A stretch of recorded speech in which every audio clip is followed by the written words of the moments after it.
Dear listeners, whoever you are, maybe you're teachers in schools, maybe you're chaplains in schools, maybe you're just really interested in meeting two amazing people who work in lots of different places. And we're very, very lucky to have Olivine and Sandra working with us within different elements of the Anglican Church.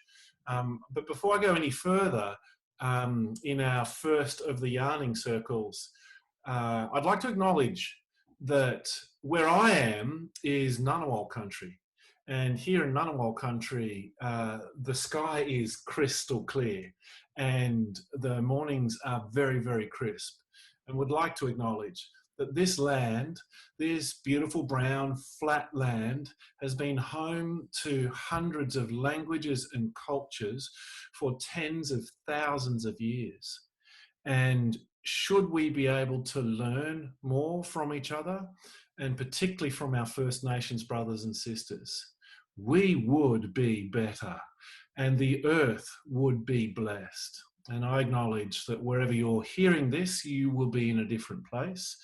But from this country here in Ngunnawal to wherever you are, we ask this question: is it possible that we could learn better from each other and grow ever more as friends? And here in Ngunnawal country, there's a phrase, Nuna Yerubi Yengu, is a beautiful Ngunnawal phrase which means we may leave our footprints here.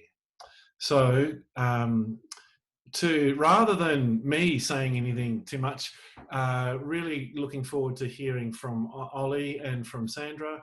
And maybe the best way to start is to introduce yourself. So Ollie, just going to bring you onto screen and say it's so great to have you here. And can you just, when we talk about country, where's your home? Where's your country? So I'd like to just acknowledge the traditional owners on the land on which I'm meeting today, which is the Yugarapul peoples. And thanks, Richard, for inviting me to the yarn today. So for most people who don't know me, my name's Olivene Yasso, but everyone calls me Ollie. But up north, they call me Olivene, but down south, they call me Ollie. My background is on Aboriginal South Sea Islander.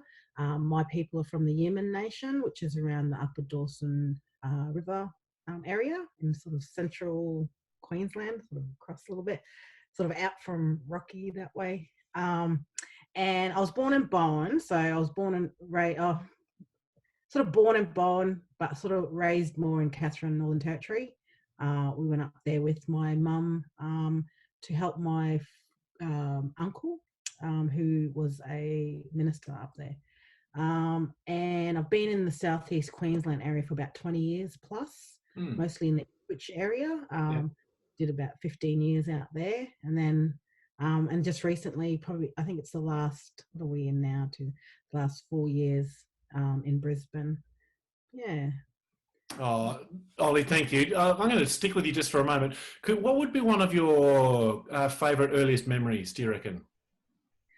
Oh, I looked at that and there's just way too many. But I think just to give a bit of to capture it in a way is, so I grew up in Bowen first, which was on the banks of the Don River and the beach, which that area, that point now is called Yasso Point. Hey, really? Yeah. It's named after my grandparents, Jack and Topsy Yasso. Wow. Yeah, but we all, so my family are big home ownership, so they had houses all across that sort of, it's like a point. And so we grew up there, we always think about it, from a very young age, we could just go down to the river, out to the beach. I think we were taught from a young age how to look after ourselves, and we everything was, so our family also from that South Sea side, they grew all types of fruits and veggies in the garden, so everything you could eat was there. So when we were younger, we would trap fish in the when the tide was coming out, we'd make little traps where the older kids would fish, and lunchtime would go up, and whoever's house you go to, they would have rice cooking, and they'd cook. We'd have to gut and fillet our fish, scale our fish and that, but they would cook it all up. And but if you're hungry as well, like just for snacks, you could just go to a tree and get like, whatever. They had everything. Guava was a big one, wild passion Wow. fruit. Yeah. Uh, my my grandfather actually grew grapes up in Northern Territory. I don't No know. way. I don't know Northern Territory, in Bowen. Yeah. He grew green and red grapes, and they were lovely. So he had every type of him and Nana had heaps of different fruit. They had quite a big block. Yeah. But that's probably I think the key for all of it, as I was trying to think about it, was it's when we all come together. Like it was around food, it was around, and even in NT it was the same. Like because we'd go out to communities a lot, and Yeah. it was for the ministry stuff, but it was all us kids would go down the river, swim, even though it was croc infested, but they knew what they were doing, so we just stuck with them. And it was swimming, playing, and food. So they were that sort of epitomized our upbringing. And we didn't have a lot. We didn't have a lot of money. We weren't that wealthy, so we just learnt to live off the land a bit. I mean, I even came from a broken home, so but you just didn't really notice it. It wasn't a big thing because you had so much family and people around you that loved you and cared for you and whatnot. And even when we moved to Catherine, we thought we'd sort of won't have family, but we got up there and we had heaps of family up there, which we didn't know because we were only young. So everywhere we went, we sort of have family that, or if they're not immediate, if they're not blood family, they become family. Yeah. Yeah. First off, I just want to acknowledge the custodians of this land, and that's the Yagara and Yugarabal people. And I also like to acknowledge my ancestors from Wandamooka people and also down in Bunjalung. I've been Brisbane born and bred, Yagara born and bred, and my memories is with being with family too. I love being with my family. Being an only child, I actually pined to be with my cousins.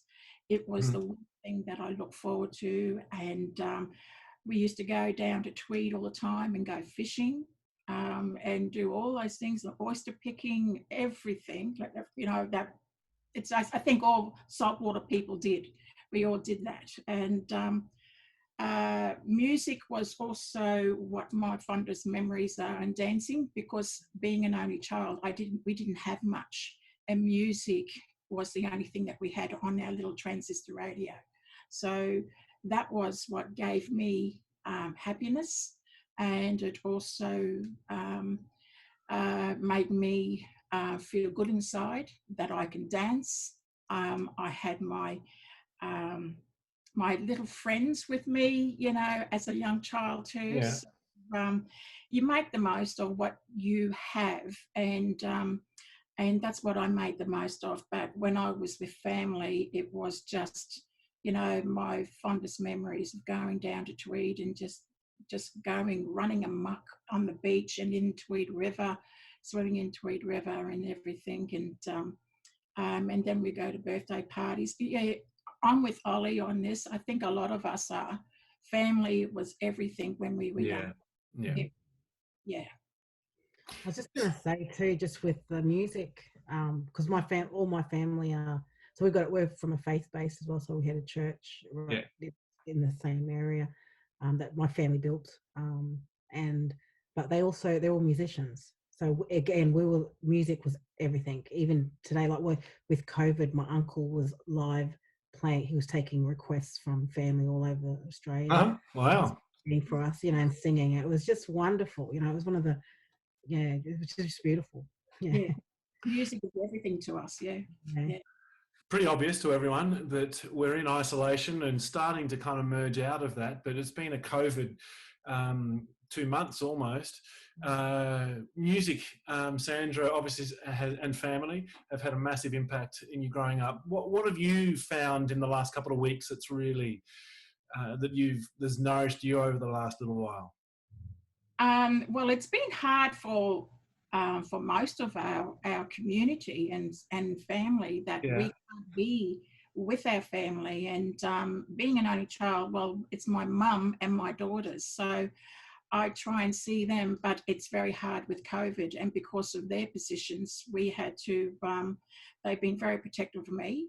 So I've been in isolation, but I'm been fine with it because I'm used to being by myself, and the only traffic I have is me and my dog, so we don't trip over each other. But, you know, but I've been organising Reconciliation Week programs, so that has got me by and has kept me very busy. But at the same time, I think COVID is all about getting back to basics and learning to know who your children are, getting to know who you are, and just enjoying new perceptions of life. You know, that you can say, oh well, maybe I can see what I'm missing out on by concentrating on too much work. So, and that has been the way with our family. So, and I know with work colleagues too. So I see COVID as a blessing in some ways, you know, getting back to basics. And I think also counting your blessings. You know. Sandra, thank you. Ollie, can I throw that same question to you? What have you found yourself doing in the last couple of weeks that really, restores you? Well, it's been great with working out. Well, there's sort of good and bads with working out from home, but when I'm sort of like frustrated or things that aren't going well, I can walk out to my lounge room and give my grandson a cuddle and play with him for a few minutes just to, and it resets your clock a bit. Also walking, I did a bit of walking with my daughter, which usually I just watch the grandson and she goes for her exercise, but we ended up going out. And then just on the weekend, you know, with you miss family, like Sandra was saying, we really miss family. So I got to catch up with some family on the weekend, and it was just, I don't know, it was just another level. It's always relaxing, but it was just another level. And, you know, we were just so excited to see each other, and we had so much to talk about. And so I think the other thing is just the way of, like I said, my uncle, who's, you know, he's close, I think he's 80 something now. Yeah, wow. So we're all close to 80. He, you know, just seeing them older mob connecting with technology. I mean, obviously some of my family have helped them, but just for them to be able to connect with us and keep connected, as I think that's and just on another one, just seeing how our mob have really embraced technology and really I always talk about our ingenuity and and we do it with sort of humor. Just some of the things I've seen, it's just like, it was just awesome. You know, I really appreciate your honesty, Sandra and Ollie. I guess we'll learn a bit more, Sandra, from you in terms of what you're planning to or working towards with the Reconciliation Action Plan for schools and the diocese and different things. But I think maybe my first question, and I have kind of sought your permission to ask some of these questions, so we'll see where we go with it all. But when does consciousness kind of stir within a person? So as I ask you these questions, I might ask them of myself. When did I consciously think that I was, you know, male and Australian even, or about my own sexuality, all those sorts of things? When does that kind of consciousness come? So as in asking you that question, Sandra, when did you feel, I don't know, Aboriginal? When did you feel First Nation? Well, put it this way, even though I'm born Aboriginal, I was not considered a human being. And whoa. Yeah, so that's through the government back then. And I kind of knew things were different and that I was different, you know, by the way mum and used to protect me, and we'd go into a shop anywhere, and if a white person was going up and being served, we had to step back, you know, and just wait. And mum would pull my arm back behind her. Yeah. Then when they left the shop, then we'll go up, you know, and she'll be served, you know, and she'll get what she had to do. So that's when I started to think that, okay, you know, what's going on? But being young in mind, you don't know. You're still thinking, okay, I'm being naughty or something. But at primary school, that's when it all started, when I started to see that, okay, I'm a bit different. And then you start hearing the name calling, you know, when I was young, and that's when I realised then. But, you know, you don't know the difference. Kids don't know colour. Yeah. It's a learned behaviour from their own family background or their own environment. So it was when I was in primary school that I realised, okay, you know, and there were many times, like Ollie too, and like everyone, we didn't know, we were confused, and we all cried, you know, we're trying to work out why we're different, you know, and it hurts. Racism hurts, you know, from a child and all the way through your life. It's like bullying, you know. How do you cope with being bullied, you know? But, you know, it's usually racism is on your skin colour and of your nationality. And well, I got it a lot. And not having any brothers and sisters kind of made it hard, you know.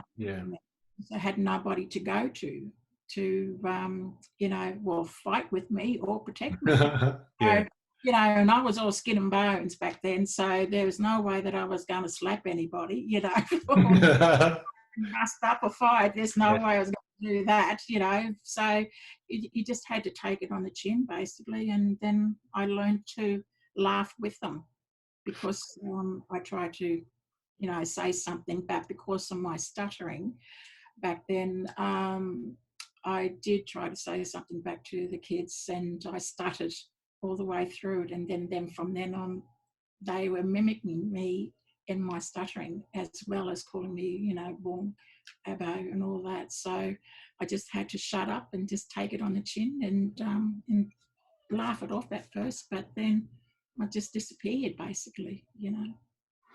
You just disappeared. What does that mean? Well, you stay out of their view. Right. Stay away from them, you know, so you become invisible, you know, and you stay in places where nobody sees you, but you can see them. Right. You know, there was always places at the primary school where I can sit and not be called names, you know, or not be pestered. Yes. Yeah. If you were copying an animal there, what would you be? Hiding and being invisible. You've been calling me Womba.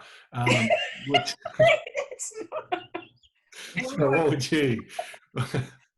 Womba is what we say up in Queensland, but an animal, I tell you, I have no idea. Yeah, so maybe it's a dumb question. I just was wondering, you know, just in terms of how we deal with the pain. Sorry, Sandra, what was that? A lion would come to mind. Really? Yeah. And only because that's my star sign, but I've always loved lions since I was young. Always loved lions. Yeah. Any acts of kindness that nourished you, or is it all the world is a bit dangerous and ugly towards you, so stepping back? Can you remember some kindnesses? Yeah, there was I always remember going in BCC, probably others would remember BCC, and Mum was doing some shopping, and I was coming towards Christmas, and I was looking at harmonicas, and Mum said, you know, tap on the head, no, you can't have that, you know, we can't afford it, that's fine. Well, this old fella was there, and he came over And he said, which one do you like? And I said, that one. And he said, and he walked up to Mum and said, I will pay for her to have a harmonica. Way. And that, stayed with me for, well, it's still with me, the act of kindness. And for an old white fella, it, when I look back and I thought, he must have an open mind to be able to give me, Yeah, wow. an harmonica. And I played it. It annoyed my parents, but I got to learn how to do it. And the other act of kindness was my Year 8 teacher, Mrs. Warren, and she knew I wanted to get into to modelling. So come Christmas, when the end of year for Year 8, she took all the girls to the pictures, but she made an appointment with me to see a modelling agency. Way. That was a big thing for me, to see inside a modelling agency. And I thought, what a wonderful person. You look back and you think, she went out of her way to do that for me. And we sat down and had lunch, and, while the kids were still in the picture theatre. So I felt for the first time really, really special, Sandra, I think we have to stay with that a little bit, because that little act of kindness opens up a huge door for you, effectively, doesn't it? Yes, Do you want to just tell us what you end up doing? Tell us a bit about your, I think I'm going to have to say it, your modelling career. Okay. Well, due to my stuttering, I wanted to do acting, right? But I knew I couldn't do it. I thought a weather girl would be good, because but you got to say maximum, and no way anybody who stutters would be able to say that. And Mum used to bring home magazines from a lady she worked for, and I used to flick through these fashion magazines, and then that's where I found the career that I could have, where I can perform in front of a camera, I can perform in front of people, wear all these beautiful clothes, wear makeup and everything, but not speak. Yes. Yeah. And that was modelling. So that was the career that I was aiming for. And after seeing the teacher, the modelling agency, they said that it would be hard for me to get work because I'm Aboriginal, and I probably won't make it. That was it. And then Mum sent me to another modelling agency to do jazz ballet, because I had 2 black flat feet who had no elegance whatsoever, no elegance. So to be with other top models, that's when I started to learn about modelling and learn a bit more and try to be elegant. And yes, I got my big break, a few years later, and I was able to achieve my dream to be a model in Brisbane, which was really hard. Yeah. Oh my goodness. So do you think that your face is one of the first Aboriginal faces that people in and around Brisbane and southeast Queensland might have seen on magazines and advertisements? There were a couple of others before me, but they didn't get to the extent of doing modelling on a professional basis, on a full-time basis. So, I'm not going to take it away from them. No. Will. But my community knew who I was. Yes. And from a young child, and with the elders. So I got the recognition, and the support from my community in the modelling field. And all I wanted to do was achieve my dream. Yes. But I didn't realise the impact that I was making on other Aboriginal children. I had no idea. Yeah. Had no idea until 2009.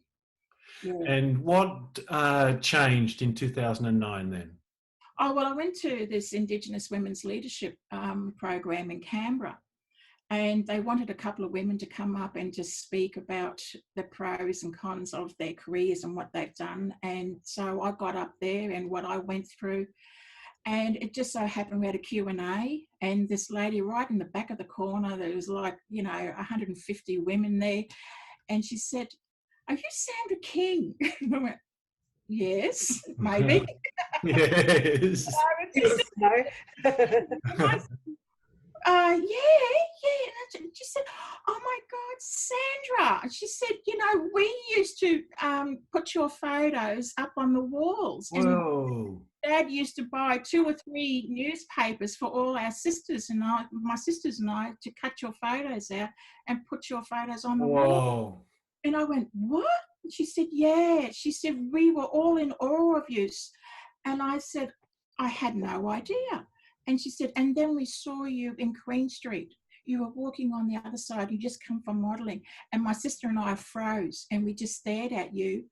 And we were going down Queen Street and you were going up. So we turned around and started walking up and just watching you across the road. We were just doing all, we just watching you. And we saw how you were walking. So when we got home, we started practicing. I thought, "Come up to me." And she said, "Oh, big shame job," but we were in awe of you. So you don't know the impact that you make on your community, because you know you don't do it for recognition. You know, you achieve your goals because it's what you want to achieve. But back then I didn't realize, you know, the impact that I was making on other women. Yeah. So, It's such a delight. Feel free to jump in any time, Ollie, with some comments if you like. But listening to the story, but also really just watching your face, Sandra, as you tell the story is just delightful. And to the teachers who might be watching this, often they'll ask the same question. You don't really know what's happening in the classroom and what effect you might have, and it's a delight to hear that. Two of the stories you're telling, one is a random human being, which is extraordinarily encouraging. The power that we can have at spontaneous or random encounters, but that a teacher could know you well enough and care for you well enough to eke a door ajar enough for you to push your way through. That's a beautiful story. yeah. And I think it's almost the right time to flip over to the other side, if you like. The kindnesses was the window into that little beautiful account of stories. You also experienced, and you've touched on this, some racism, really. And I think you, Ollie, and First Nations people are so gracious and so kind and so forgiving that we often are let off the hook. You've experienced grave injustice and horrible, horrible racism. You've given away. What does that do to a person? What you spoke? What does it feel like to be the victim of those things? I think you go through a range of emotions. The first is anger Yeah. or shock, especially if it's coming from someone that I suppose you thought you had a good relationship with, or they sort of showed you to be an ally, but then you find out, then they say things or they do things that um, that are racist. So the first thing is anger and shock, and then it can go into lots of different ways depending on who you are or the situation and where it's coming from. Generally, if it's someone I don't know, I'd probably just arc back up. Yes. But when you're younger, and I can do that now. But when you're younger, it's very hard. Like, you don't know what to do. But if it's someone that I do have a relationship with, it can be quite, and for me, a lot of my racism, a lot of the racism I've received has been in the workplace. So there's that professional side of things too that you have to be mindful of, how you react and all the rest of it. But Yes. quite often too, it can start off, there's little things that happen and build up, but the first thing you think is I internalize it first. I go, did I do something wrong? You're always feeling, it's funny because you're always, when you're in a setting where you're like the only Black person, you're always conscious of what you're doing. Are you doing it right? Is someone gonna, that you just can't. Well, like Mum said to me when I started work, you have to work 110% just because you're black. And like, we're like, what? You know, and you do, because you can, doesn't matter if you know, say you're doing a 90% job, it'll never be enough. You can do a 110% job, but they'll always find something that is wrong. And that's when you sort of go, okay, it's not me, it's, but you have to go through that reflective process. Yes. And go, then when you realize what it is, it hurts. It friggin' hurts. And, you know, and it doesn't matter if they're a stranger, when they say it, it hurts. Especially when you're younger. I think as you get older, you start to get a bit stronger and you go, no, that's on you, you know, that's like, or, you know, you say something back and you highlight their racism. But it's the subtle racism, the subtle things that, because you got to work out, is that just them? There's a whole process you go through that then you get to the point, well, why are they treating me differently to that person? And quite often I'm the only black one there. So, and it may not be that as well, but majority of the time that's what it is. So it's a roller coaster. One of the most recent cases I went through, because it was a work situation, I couldn't, like, for 3 weeks, couldn't eat, couldn't sleep, lost 7 kilos. The stress I went under, because I had to have the courage to challenge it in the workplace, and then I had to and risk, because quite often it doesn't always work out well for us. So then you really had to risk possibly, you know, being shoved out the door, depending on how the organization reacts. So it was, it can be really, really tough. I think one of the things that is, in saying that too, our mob are really resilient, and I think that's why we have that grace, because we're strong in who, I think because of our family and our upbringing, we're very strong in who we are, and we know what they're saying, what they're doing to us isn't right. And although for that period of time that you're going through it, it does like weaken you, but that resilience comes through eventually. But it never goes away either. Like you know, it's sort of, I think that a trust, there's always that little element of, can I trust this non-Indigenous person? Yeah. We have to, we sort of engage, we come in very like with an element of trust, but there's always in that back of the head, are they going to turn around and pretty much, you know, yes, I don't know if I'm making any sense, but it's a range of emotions, and it depends on who it is. I think it hurts more when it comes from someone that you have put a lot of trust in. Yes. And sometimes they don't know, so when you raise it, it can come out really well.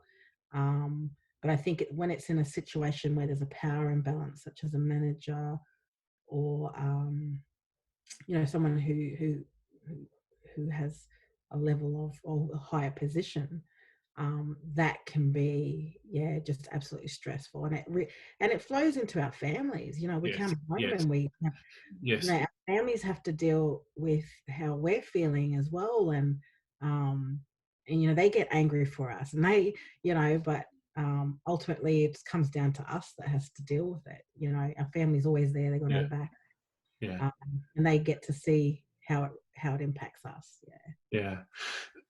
Ollie, thank you. Sandra, do you want to add to that or build on that? I think we've learnt to live with racism, and how we deal with it makes us stronger, you know, but at the same time, we feel that if we don't voice our concerns and voice our opinions, then we're not going to change the situation, whether it's in the workforce, you know. So I've had it all the way through where I kept my mouth shut. And then I became stronger. When I became a teenager, I realized I had a voice, you know, and then I was protesting on the streets. I was passionate about, you know, about my people and about my rights. So I became vocal, but in all that, I was still had my stuttering to take care of Yeah, too. wow. I was still stuttering. So it was just that, you power through to, voice your concerns. We have to. And sometimes the hurt is so painful when it's someone that you know or work with, or someone that's close to you. The pain is unbelievable, because, as Ollie said, you've lost that trust. They've broken that trust. But when it's in the workforce, it's harder, because you don't know, if you say something back, they're going to say, oh, you're saying that because you're Aboriginal. Yeah. Yeah. Hard. Yeah, and then it comes back on you. Oh, she's being racist. I'm not being racist. But, racism comes in many ways. And even walking into shops, I get looked at, and I'm watched. I know that, so, or I Even don't, now? and I've had people stare at me in the garage when I'm filling my car up, because I got a BMW, and they're staring at me and my car. So there's racism there. They just look at you and try and work out, well, how come you got that car. I've even been told that, oh, did she steal it? Yeah. Was Yeah. in the workforce. So how do you take that? And what do you say? So I just had to confront the people, and I had to stand up for my rights, as a woman, but as an Aboriginal woman, and for my men. Because if I Yeah. don't do it, it's going to continue. You've got to call them out at times, because if you don't, they're going to continue. That they're not going to see that their ways are being racist.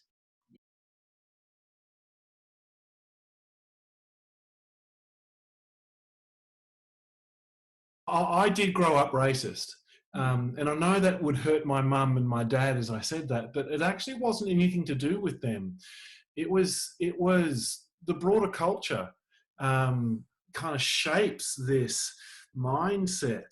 And the best way that I can describe it is there's a picture in the news at the moment that was taken in the late 1800s in West Australia of, it's very difficult to describe, but of manacled First Nations men, strong and bearing marks of their belonging, with steel collars and chains, and standing there. In the middle of them is a man with a hat and a gun, and so that's a part of our history. And then an artist has flipped it and put white men in collars and an Aboriginal man in a hat, as if they're the owner. And underneath it comes a story, which is that artwork is still framed under colonial mindsets. That artwork doesn't actually just invite you to see into another person's history. You're asking us to look through that, into another person's history through your own lens. And so it's taken me a long time to discover I've got all these filters that put in front of me the way I make sense of things. And it's taken some good friends to help me get better and better at seeing into my own cultural meaning-making lenses. And so, Sandra, as you speak, and Ollie, as you speak, I still need help to decolonize my worldview in order to sit ever more comfortably around a table with beautiful human beings who come from different cultural backgrounds. So I wonder, Sandra, could you describe what it was like? We would know Stradbroke Island by that name, but you would call it by another. Can you tell us when you went back there and started to learn a bit more about your father's story? Oh dear. Well, I knew I was Quantum Walker people, New Knuckle, Go and Pull, all from there. Stradbroke Island, but I didn't know the full story until 2.5 weeks before the national apology with Kevin Rudd. And my father turned around and said, daughter, Link Up, which is an Aboriginal organisation here throughout Australia, said if I want to go to Canberra, they will pay for me to go down for the National Sorry Day, for the apology. And I just turned around and said to Dad, Dad, that's for the stolen generation. So why are they asking you? And he said, daughter, take a seat. I've got something to tell you. First, I've got to get some papers. I will never, ever forget that moment. Never, ever. And then Dad brought out the papers. And remember, this is 2.5 weeks before the national apology. And I didn't know that my family were escorted. My father, his brothers and sisters, and his parents were escorted off Stradbroke Island and taken to Cherbourg, an Aboriginal mission, in 1935. And the reason being that they gave that is my grandfather was a menace to the harmony of dunnage, and that he was of a truculent and quarrelsome nature. Dad had a direct quote there, isn't it? A truculent and quarrelsome nature. Yes, so obviously he's no hint of a stutter there, Sandra. My goodness me. No, not a hint of stutter there, but yeah, and that's when I got to know all about it. And then native title we won native title on Stradbroke, and I took Dad over, and that first moment of going over with Dad, that was the first time I went over with him, and it was just there was tears. I couldn't, it was hard to take in my emotions, and I could see the pride in my father's face that his family was being recognised as part of being a part of native title. And but I still get choked up, and I still cry when I go over there, because I missed out on knowing what my country, my home, because of the fear and the shame that my nana felt and Dad's brothers and sisters felt, because they were escorted off Stradbroke Island. My father kept that quiet for over 70 years. So you can imagine how he felt when he had to finally told me, but he kept his promise to his mum, my nana, that he won't say nothing when she's alive. And she died when she was 99. She was Whoa. a couple of months off being 100. Whoa. That's in the late 1998 it was, I think, yeah. So he kept his promise to his mum, and but his older sister had said, no, you don't say anything just yet. So he had to abide by his older sister. He's very much a cultural man, and when Auntie Bev passed away, he felt the time was right to tell me the story, his only daughter, and brought out all these papers. And so whenever I go back to Straddy, it's really emotional. The elders have said whenever I need to come over, it'll be just with them, and they will do some healing for me, So it's a huge process to go back to country and go through that smoking and that healing with the elders. So that's what I'm looking forward to, going over there, and meeting up with my elders. But every time I go to country, it's all emotional. But I took my daughters there back in the 90s. I still can't believe how they were so elegant, my girls. Yes.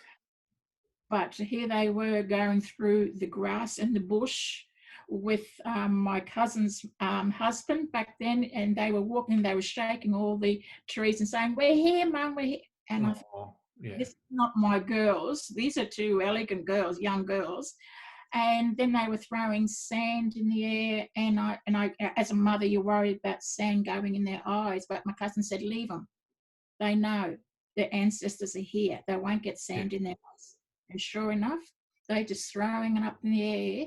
They were getting connected to country, and then they went along the beach and they were picking up all these pippies, you know, which my daughters going along and putting their hand in the sand, no, they wouldn't.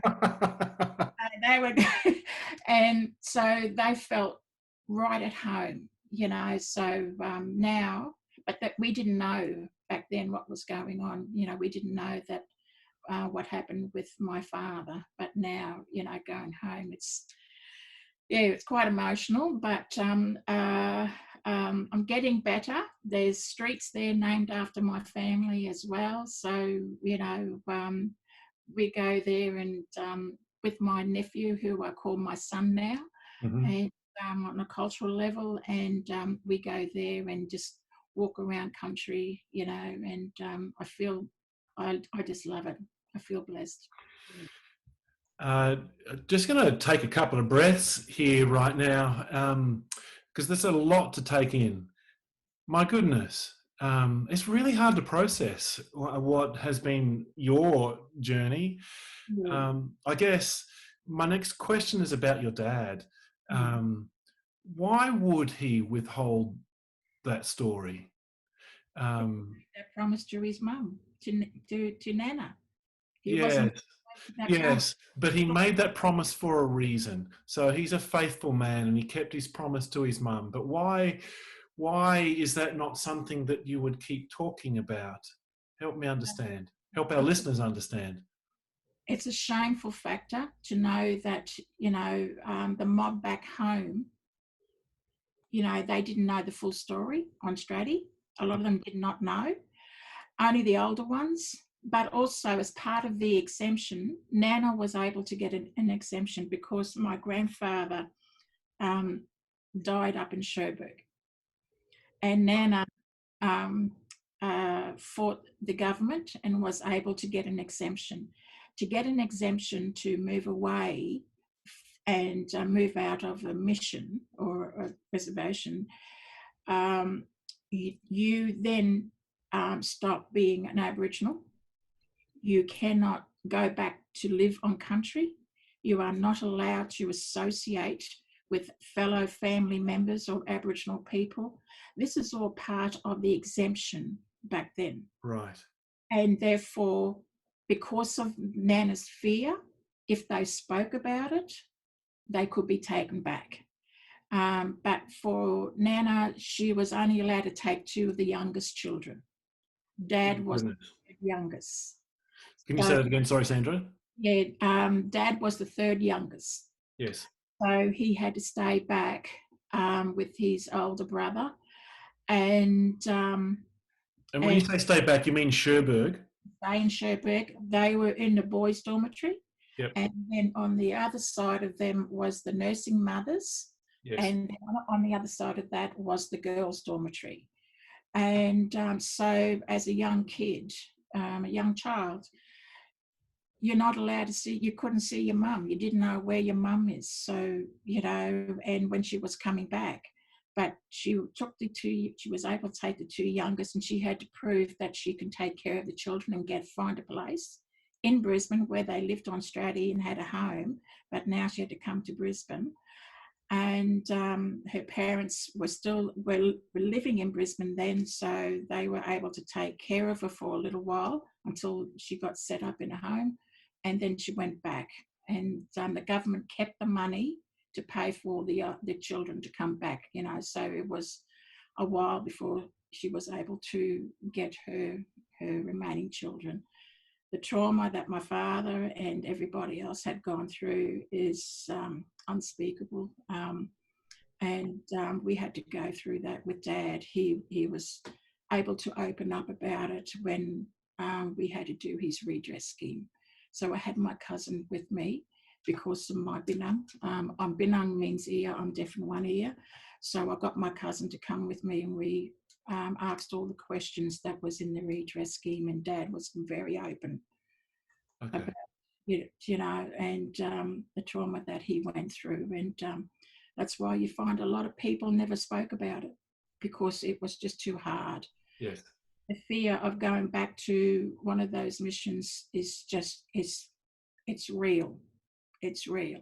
And it's because the pain that you go through of not being with family, and also learning things that you are totally foreign to you. Yes. You know, Yes. and I asked Dad what did he felt like when he went into Sherbrooke, and he looked straight ahead and he said, "Daughter, we were going to die." Yes. And I said, "Dad, why would you think up?" He said, "Think that." And he said, "Daughter, there's no ocean." Yeah. No ocean. See, that's their livelihood. That's what he learned. So going in bush and seeing no ocean, their little minds, they were thinking, where can they get their food from?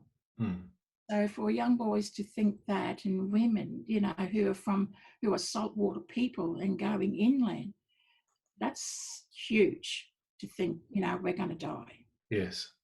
Again, I just really moved by your story, Sandra, and that I mean, we'll get to Adam Goodes in a moment. You said before, Adam Goodes' story is moving, but he's not the only one who's had some difficulties. But I think this might be a really good time to speak about country. Can you help white fella understand country? There's richness and intelligence and wisdom that's tens of thousands of years old that I could never see or understand. Could you speak a bit about country? Country is Mother Earth. Country is our livelihood. Country is family. Country is that our spiritual belonging. It feeds us. It nurtures us.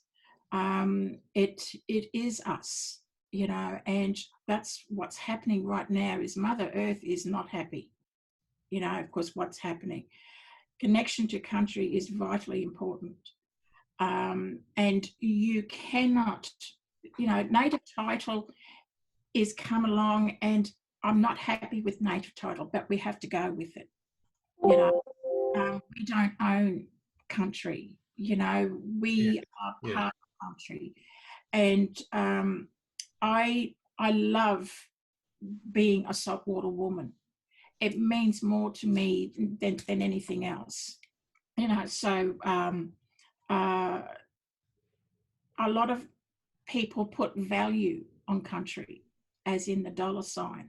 Yes. Our value is more of the spiritual and our livelihoods, and it gives us our worth of who we are. It gives us a sense of belonging, you know, where what the emotion of what I feel when I go back to country, whether it's on Straddie or going down to Tweed, that emotion that I go through being on country, you can't describe it. It's a sense that I'm here, you know. Okay, let's go, you know, and you don't have to worry about anybody, because you've already found your, you know, your sense of worth, your sense of belonging. Whereas other people, it's like for, you know, non-Indigenous people, when they get home from work, oh, you know, they get that feeling. Yeah. But it's similar to that, but it is a lot more to it, you know. So yeah. Country is everything. Yeah. Ollie, help us understand country. I think Sandra sort of captured it quite well. I think there's another element of people who a stolen generation who haven't had the opportunity or still don't know where their country is. Yes. However, like I found experiences where, so like even with our family, like we are pretty confident we're from Bowen, but we've been taken off native title, so I'm not the biggest fan of native title. I think it's just pitting our people against each other. And anyway, so what I was saying is with country, it's that, like Sandra was saying, when you get back onto country, you feel it, it's part of our healing. Like when I've gone through stuff, I go home. And home for me is Bowen, even though my country is upper Dawson River area from Dad's side. But with people who haven't had that connection with country, it's like they know it when they have that sense of knowing it, even though they don't know it at the time, and it will come back once they find out later. They generally find that that's why they had that strong sense of feeling and to the country. But I think one of the key things too is the symbiotic relationship we had with country, and how we just, everything. I suppose if I go back to my childhood, everything was there on the land, and you took care of it. You didn't take too much; you just took what you needed. One of the things we're wanting to just kind of draw down on then is in part Adam Goods' story. He had an incredibly public encounter with racism, and effectively one of the most outrageously talented AFL players was booed out of the game that he loved. Well, I didn't watch a lot of the media coverage, so that's why when I watched the movie, it was quite confronting. And so you knew it was happening, but like I wasn't really in there. Yes. Probably more when they started talking about, hey, this has been going on for a long time, and rah rah rah, and that he's gone, he just disappeared. That's when for me it was like, okay, there's something. This is not good. When you started to hear that, hey, this is affecting him, that's when it's, for me, was we need to see what's going on here. But Adam Goods, I love Adam Goods. I've been one of his biggest fans for many years.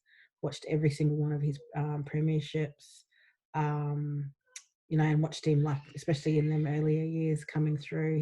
He's just a brilliant player, absolute leader in the community. So, and then seeing that happen to him was just, it was gut wrenching. I still can't watch the movies without, well, especially the final quarter, without getting upset. Yes. Yeah. What upsets you most? That they took down, like, arguably he should have went out with accolades. Yes. And for him to leave something that he loves so much and gave his life to leave it just not even, just not even liking it anymore. If you can turn, like, so, like, we still, there's that element of, like we keep talking about, we give grace, we give grace, we give grace, and he just kept giving grace, giving grace, giving grace. But you get to a point where you go, you know what, I'm out.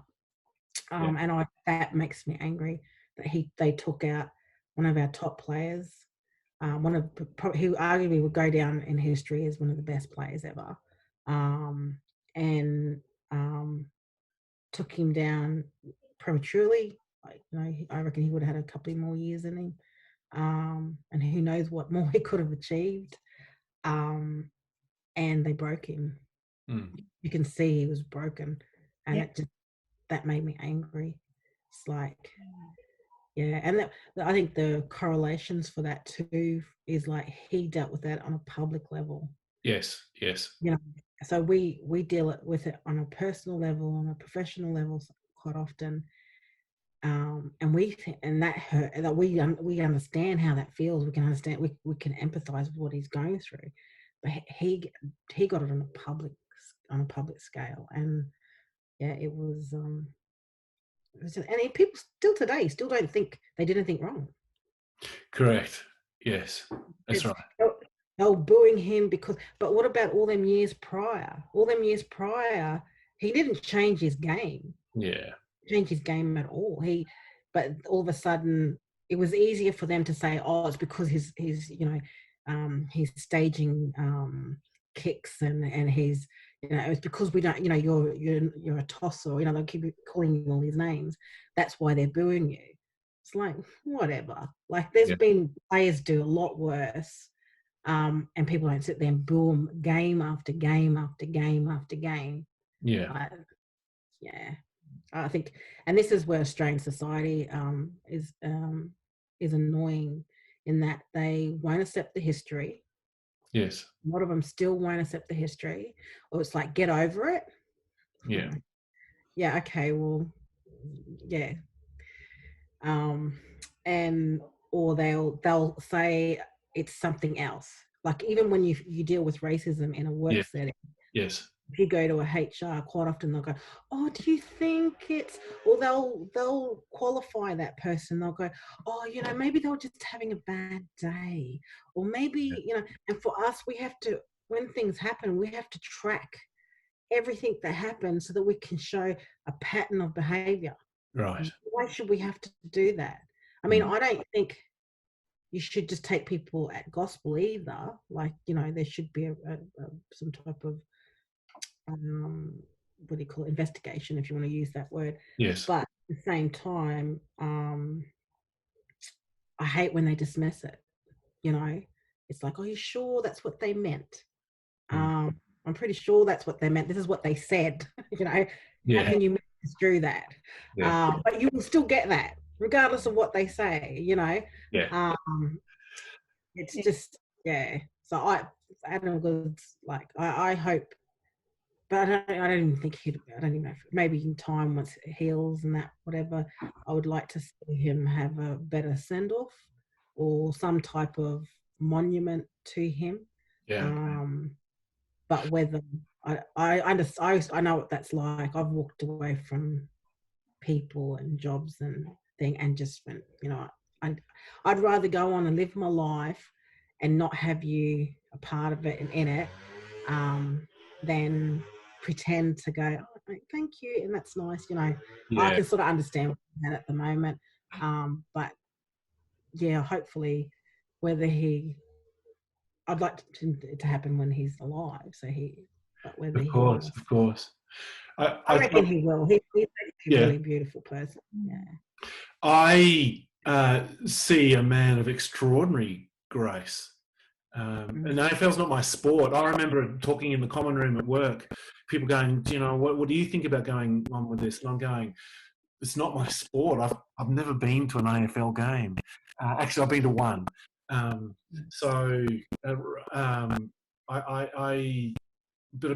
could observe going, this is appalling. How do you stop this? How do you change this? So I felt quite powerless with it. I think the question I'd like to throw back then to Sandra, and to you, Ollie, maybe you, Ollie, first, is about sorry. What does the word sorry mean? Well, it depends. The thing is you can say sorry and not mean it, and they don't mean it. So it's not the word; it's the intent and the way it's said. Like, I'm trying to think of the word. Because I've heard a lot of sorries, and Yes. they just turn around and just doing it. But with sorry, like, the apology was very, very.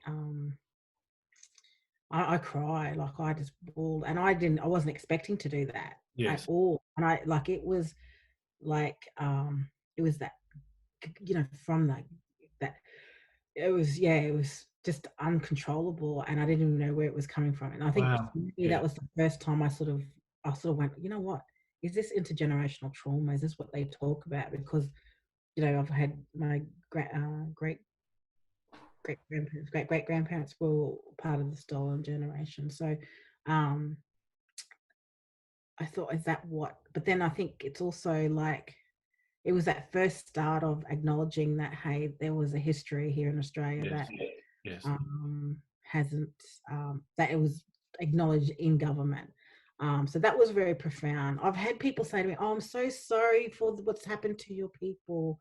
And to me, when they've said it, it just sounds like something they feel they need to say, to sort of, it's like, to me, it's like, well, hold on, why are you saying sorry to me? You didn't do it. Sometimes it's more the actions. I'm not saying that sorry isn't a bad thing. Is a bad thing. It's a good thing, but it comes down to that, the value and the motivation behind it and the intent behind it. Because I don't know how many times people say that to me, and they'll go, "But what? Like, why are you saying that to me? Like, I don't." And then you'll see them turn around and do something, and you just go, like, okay, it's because there's a lot of covert racism, like people don't understand it's in the words you use and the actions that you do.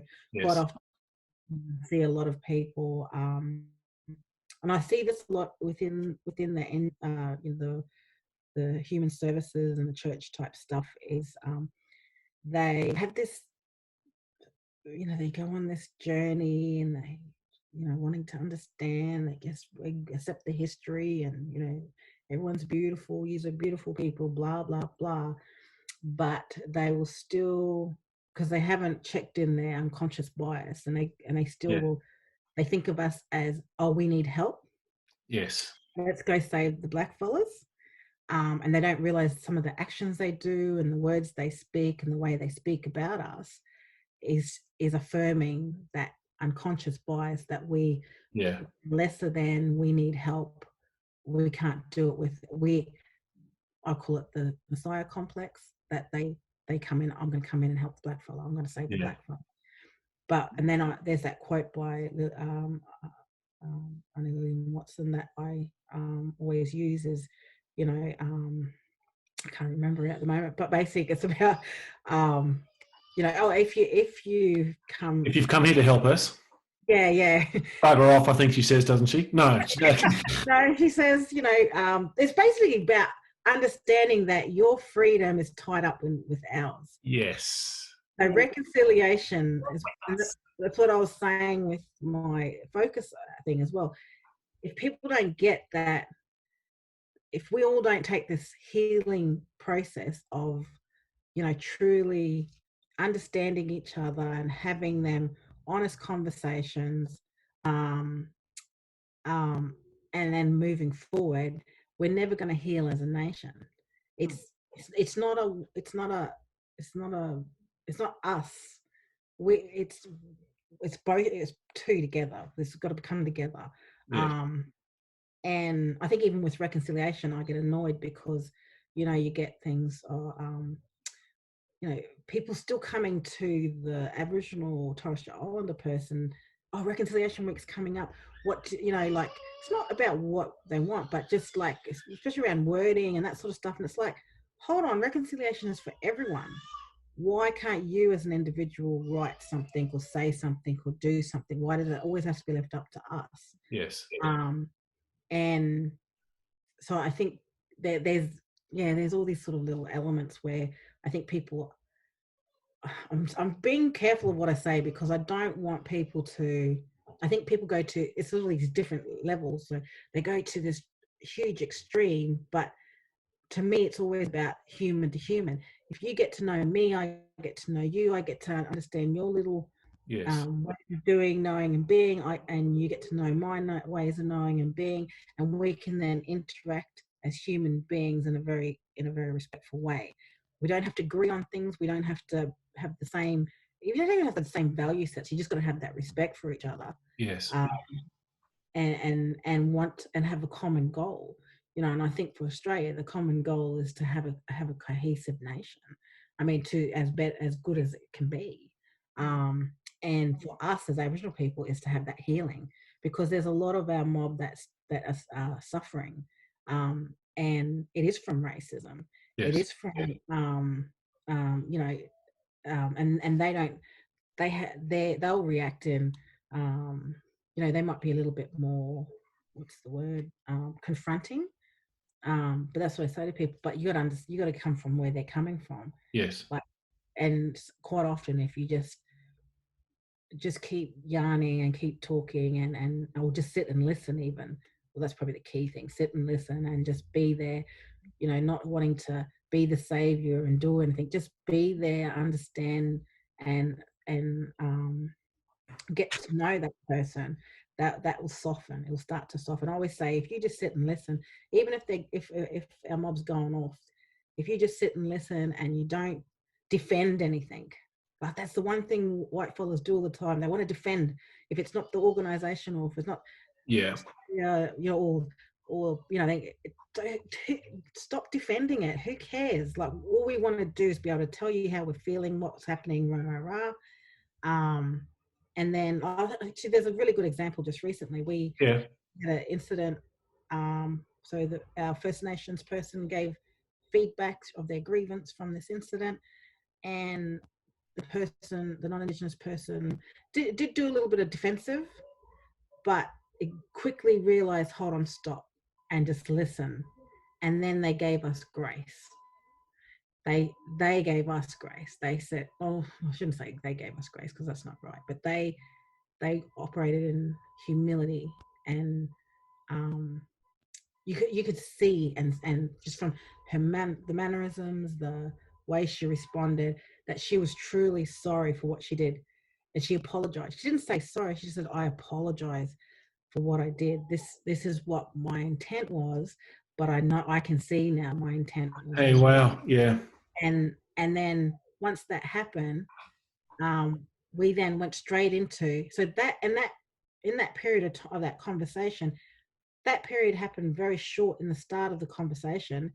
The rest of the time was how we go forward, and we left it so excited and really optimistic about the future, and everyone got to have their voice and have a say and be a part of that conversation. But it was a short, it didn't have to, we didn't have to go, we could have went into detail, like, because there was levels and levels and levels, but we didn't. We just said, hey, this is what happened, this is how it made me feel, and these are some of the reasons why. And that person went, I apologize, you know, I do apologize, I didn't mean to do it. So it's communicating with one another, and once we had that communication, and we, you know, and you can see it was a genuine, I'm sorry. And from our end, we were genuinely like, hey, we just want to resolve this. We were able to move on really quickly, and now, you know, the thing is now, the other thing we talked about in that conversation was that we've now went through something together, which has now brought us closer. So our trust now in each other has grown, because we were able to sit and have that honest conversation, and people were respectful in the whole conversation. We had a really great outcome, and now we're working together to move forward. And that, to me, and that's what I said to me at that time, I said, this epitomizes reconciliation. Yeah. Olly, goodness me, thank you very much. I mean, one of the questions often is, how do we participate in reconciliation? And you've just given a really beautiful picture, because it is as complex and difficult and impossible and easy as listening and putting aside anything other than, how do I attend to this moment, this person, this story right now?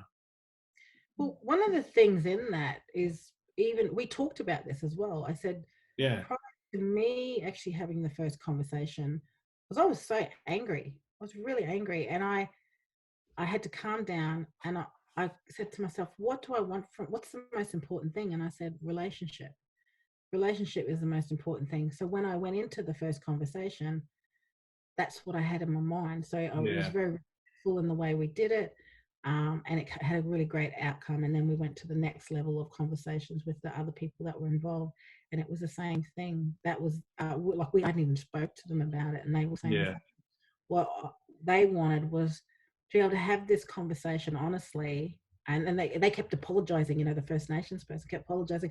I don't mean to offend, but and you can see. So she was trying to give feedback without being offensive or hurting the other person. Yeah. And then when I sort of talked about, for me, when I did it, I thought relationship, and then it come out, that was the key thing. We could have went off at each other. It probably would have got nowhere. We could have went around in circles.